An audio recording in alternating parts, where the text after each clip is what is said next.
इस वक्त एक बड़ी खबर जम्मू कश्मीर से सामने आ रही है। जम्मू कश्मीर के पुलवामा में ग्रेनेड धमाका हुआ है।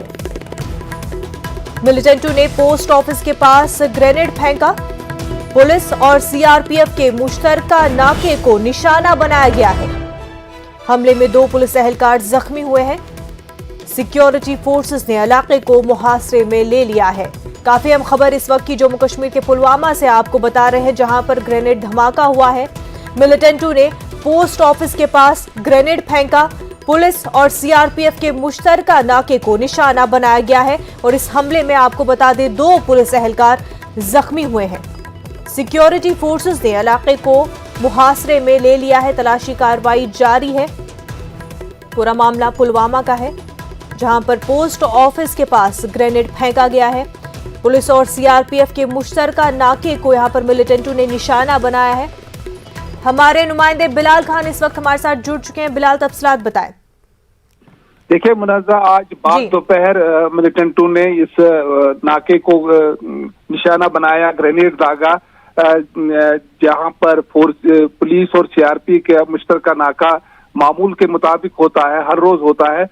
तो इसको एक 2-4 गली कोचे हैं जहां से ये ग्रेनेड दागा गया और इस हमले में अभी तक जो 2 पुलिस एहलकार जो जख्मी हुए हैं, एक की टांग में स्प्लिंटर आया है, दूसरे के शोल्डर में, और दोनों को जो है जख्मी को पुलवामा अस्पताल मुंतकिल किया गया है, जहां पर डॉक्टरों ने दोनों का इलाज किया है और दोनों की हालत जो है वो मुस्तहकम बताई जा रही है। तो यहाँ पर अभी तक सिक्योरिटी फोर्स ने पूरे इलाके का मुहासरा किया है और जो हमलावर है उसकी तलाश बराबर जारी है। इससे कबल भी इस नाके पे 1-2 हमले हुए हैं, ग्रेनेड के जरिए हमले हुए हैं। तो अभी तक जो तफसीलात यही है कि ये जो 2 एहलकार इसमें जख्मी हुए, उनकी हालत मुस्तहकम फिलहाल बताई जा रही है और इलाके का जो है वो मुहासरा बढ़ा दिया गया है और हमलावर की तलाश जो है वो बराबर जारी है। बिलाल, बेहद शुक्रिया तमाम तर तफसीलात के लिए। आगे बढ़ते हैं। मुजफ्फरपुर के बेला इंडस्ट्रियल एरिया में एक दर्दनाक हादसा पेश आया। बेला इंडस्ट्रियल एरिया में एक फैक्ट्री में बॉयलर फटने से 7 मजदूरों की मौत हो गई है। बॉयलर फटने से कई मजदूर जख्मी भी हुए हैं और कई मजदूरों के मलबे में दबे होने का अंदेशा है। 20 से ज्यादा मजदूर जख्मी बताए जा रहे हैं। मजदूरों को बचाने के लिए राहत रसानी का काम भी जारी है। वहीं वज़ीर आला नीतीश कुमार ने महलूकीन के अहले खाना को 4-4 लाख रुपए देने का ऐलान किया है।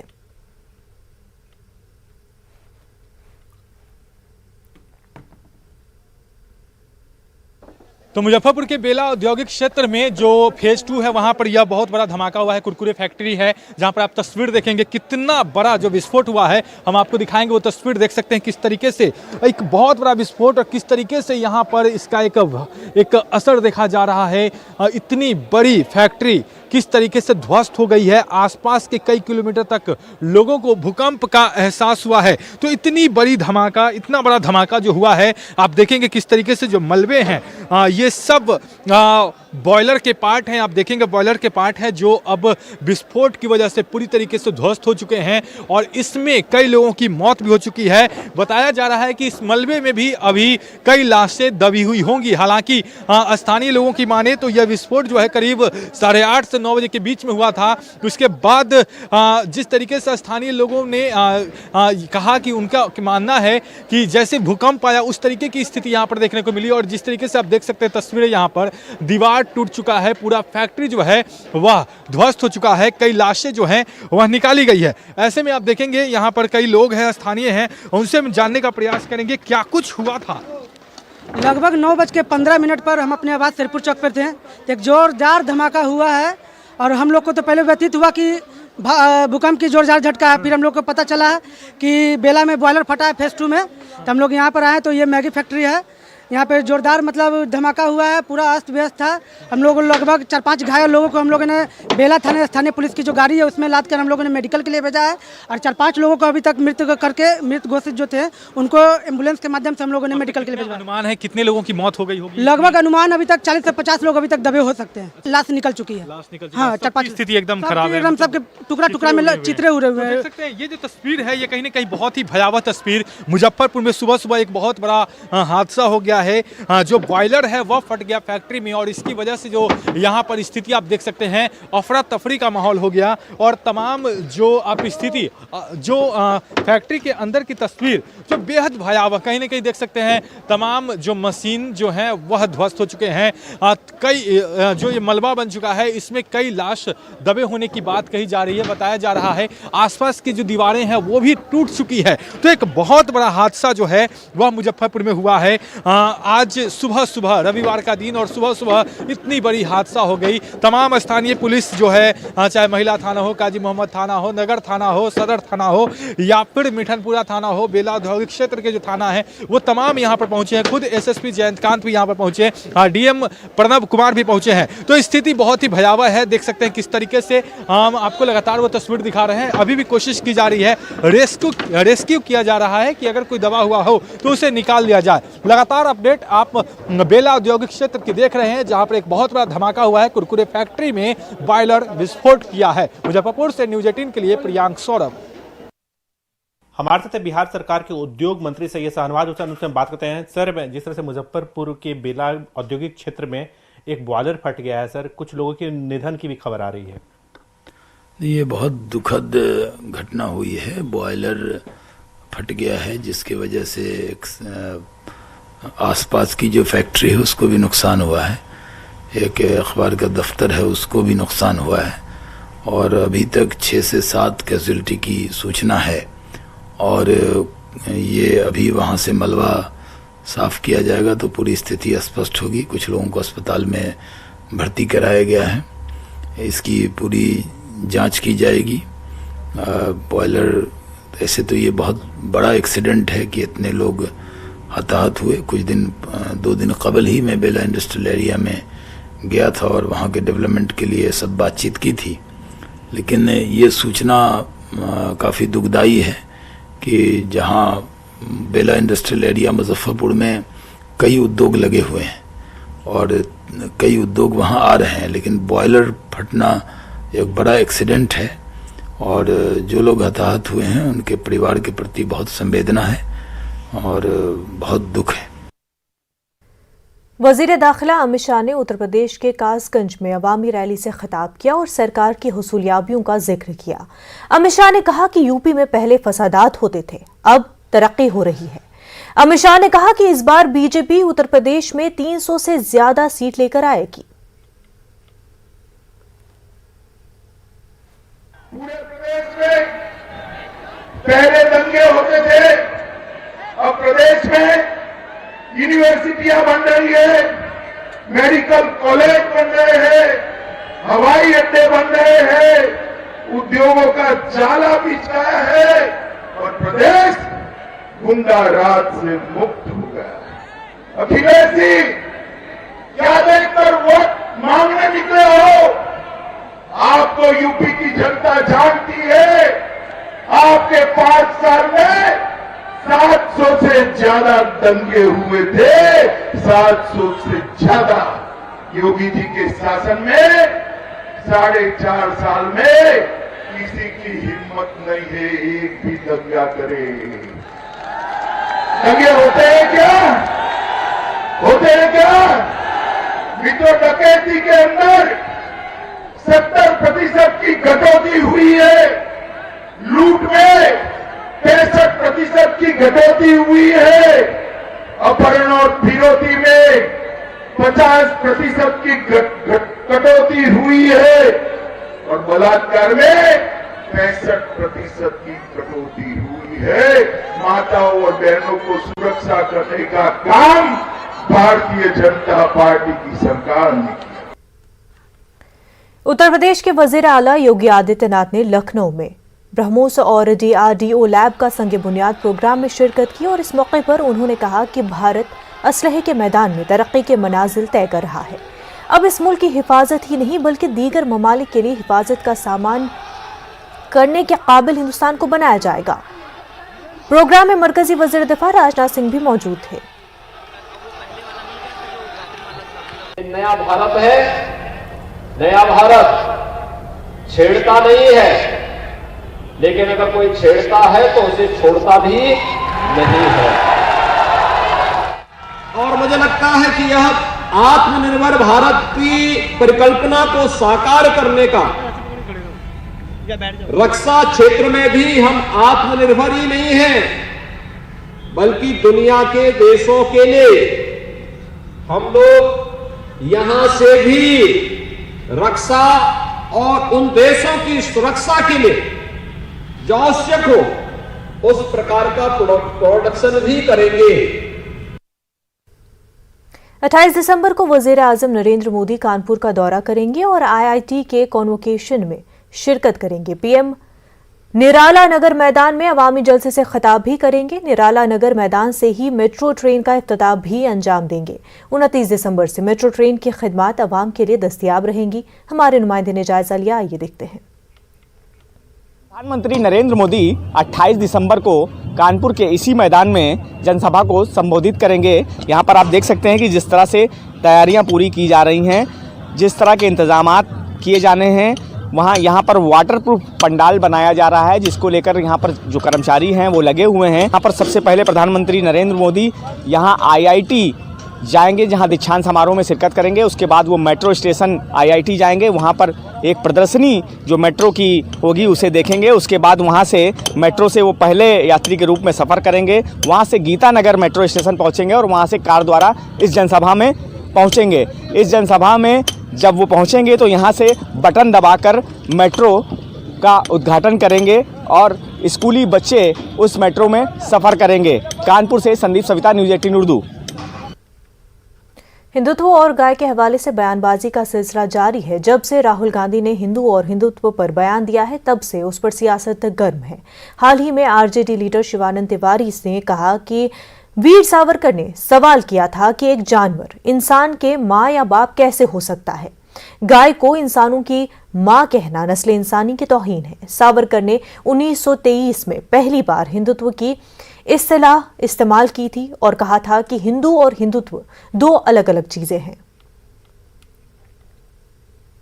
जिसमें उन्होंने कहा है कि कोई जानवर जो है मनुष्य के का माँ या बाप कैसे हो सकता है। गाय जो मैंने अपने मूत्र पर, अपने गोबर पर पूंछ लगा के और छींटा मारती है अपने देह पर, उसको अपनी माँ की संज्ञा देना जो है मनुष्य जाति का ही अपमान है। ये उन्होंने बिल्कुल स्पष्ट तौर पर कहा है। तो सावरकर के कुछ बातों को आप मानेंगे, उनका हिंदुत्व जो है आप मानेंगे, इसको आप नहीं मानेंगे। और हिंदुत्व शब्द का पहली दफा इस्तेमाल जो है सावरकर जी ने ही किया। हिंदुत्व शब्द आपको हिंदी भाषा के डिक्शनरी में उसके पहले नहीं मिलेगा। एक कहीं बंगाल के कोई आदमी एक बार जो है मैंने 1800 कुछ 97, 98, 94 के आसपास हिंदुत्व शब्द का इस्तेमाल किया था। उसके बाद वो चलन में आया ही नहीं। उसके बाद फिर 1923 में इन्होंने पहली दफा इस्तेमाल किया और ये कहा कि हिंदुत्व और हिंदू धर्म में मैंने दोनों अलग अलग चीज है, स्पष्ट तौर पर उन्होंने कहा है। इससे पहले कांग्रेस लीडर दिग्विजय सिंह ने कहा था कि वीर सावरकर ने अपनी किताब में लिखा है कि हिंदू मजहब का हिंदुत्व से कोई ताल्लुक नहीं है। उन्होंने ये भी लिखा है कि गाय हमारी मां नहीं हो सकती। स्वयं सावरकर की जी के बारे में बड़ा कहा जाता है भाजपा। उनकी खुद की किताब में उन्होंने लिखा है हिंदू धर्म का कोई हिंदुत्व के साथ कोई संबंध नहीं है। खुद उन्होंने लिखा है। उनकी किताब में साफ लिखा है कि हिंदू धर्म का हिंदुत्व से कोई नाता नहीं है। और ये भी लिखा है कि गाय जो है ऐसा पशु है जो खुद के मल में लौट लेती है, वो कहां से हमारी माता हो सकती है। और उसका गौमांस खाना में कोई खराबी नहीं है। ये सावरकर जी ने खुद ने कहा है, जो आजकल भाजपा और संघ के खास विचारक है। वक्त हो गया एक छोटे से ब्रेक का, जल्द होंगे हाजिर। के बाद आपका खैर मकदम है। फलाह रिसर्च फाउंडेशन दिल्ली के चेयरमैन और मुफक्किर इस्लाम डॉक्टर फजलुल्लाह चिश्ती ने कहा कि मुसलमानों को चाइल्ड मैरिज तरमीमी बिल को लेकर खौफजदा होने की जरूरत नहीं है। फजलुल्लाह चिश्ती कर्नाटक के रायचूर के दौरे के दौरान न्यूज़ 18 से खास बातचीत की। उन्होंने इस मौके पर कहा कि एक तरफ हुकूमत मसावात की बात करती है, दूसरी तरफ तरमीम के नाम पर अवाम के दस्तूरी हकूक छीन रही है। चुका है जी। और हम इसके पीछे हिकमत नहीं समझ पाए और ना हमको कोई बता पाया कि इसके पीछे मकसद क्या है। अगर आप इक्वालिटी की, बराबरी की बात करते हैं कि मर्द को 21 साल की उम्र में शादी की इजाज़त थी और लड़कियों को 18 साल आप बराबरी दिखाना चाहते थे, तो आपके पास ये भी एक चांस था कि आप 21 साल से मर्द की उम्र को घटाकर 18 साल कर सकते थे। ये पहली बात है। दूसरी बात ये है कि मुसलमानों को इससे न डरना है न परेशान होना है, क्योंकि गवर्नमेंट ऑफ इंडिया का आंकड़ा मौजूद है। जो चाइल्ड मैरिज है, यानी 18 साल से कम उम्र की बच्चियों की शादी, वो सबसे ज़्यादा अगर किसी धर्म में है तो वो हिंदू धर्म में है। तो हिंदू धर्म में ही ये सबसे ज़्यादा परेशानी थी, हिंदू धर्म के मानने वालों में इंडिया में। तो इससे लिए किसी रिलीजन खास को परेशान नहीं होना है। एक बात बड़े ताज्जुब की है कि 18 साल की लड़की और लड़का बिना शादी के होटल में चेक इन कर सकते हैं। 18 साल के लड़की और लड़का बिना शादी के लिव इन रिलेशनशिप करके गुनाह कर सकते हैं, जिसको हमारे पार्लियामेंट ने जिसको जायज़ कह दिया है लिव इन रिलेशनशिप। तो लिव इन रिलेशनशिप के लिए 18 साल उम्र है और वोट देने के लिए 18 साल उम्र है और ड्राइविंग लाइसेंस के लिए 18 साल उम्र है। लेकिन शादी जैसे पाक बंधन में बनने के लिए, जो है रिश्ते में आने के लिए 21 साल उम्र, ये हमको समझ में नहीं आती है। बॉलीवुड के सुपरस्टार सलमान खान को अस्पताल से छुट्टी मिल गई है। सलमान खान को रात 3 बजे सांप के काटने के बाद अस्पताल में दाखिल कराया गया था। पनवेल के फार्म हाउस में सलमान खान को सांप ने काट लिया था, जिसके फौरन बाद सलमान खान को अस्पताल ले जाया गया था। इलाज के बाद सलमान खान को छुट्टी मिल गई है और वो घर वापस आ गए हैं।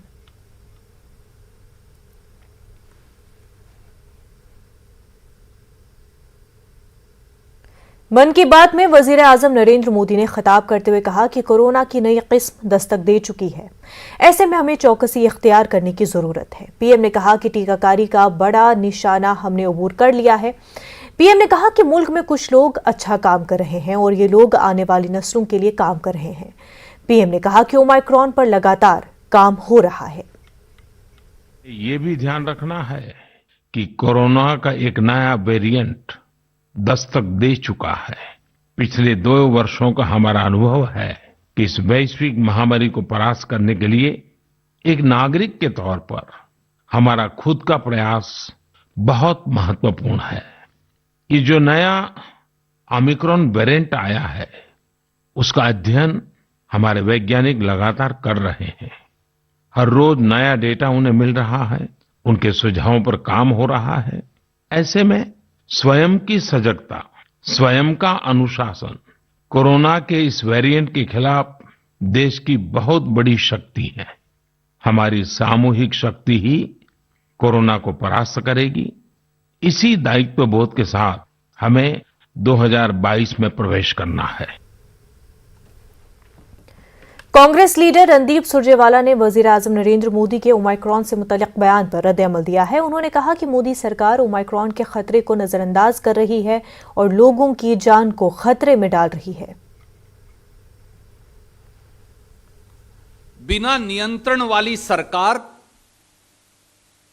दृष्टि और सोच की भयंकर कमी, केवल हेडलाइन मैनेजमेंट, स्टंटबाजी और इवेंटबाजी, यहां तक मोदी सरकार सीमित हो गई है। मोदी सरकार ने लघु और छोटे उद्योगों को विनाश के रास्ते पर धक्का दे दिया।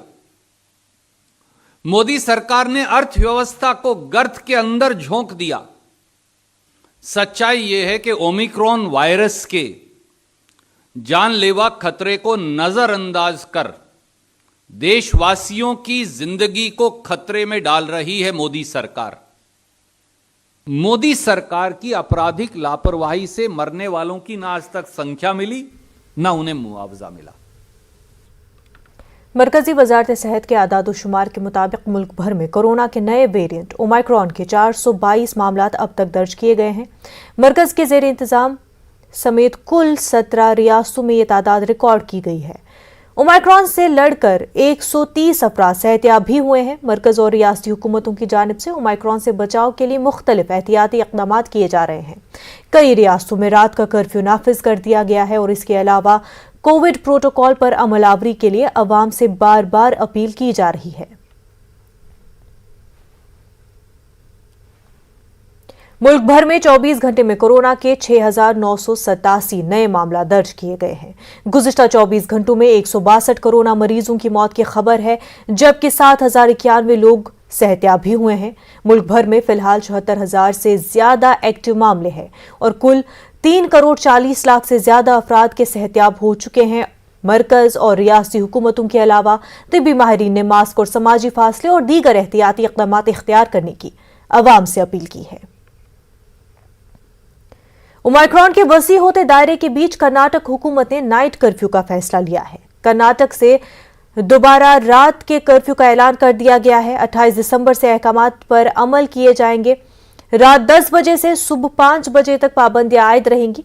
वाज़ेह हो कि इस हवाले से बेंगलुरु में वजीर आला बसवराज बोम्मई की क़यादत में मीटिंग हुई थी, जिसके बाद यह फैसला लिया गया है।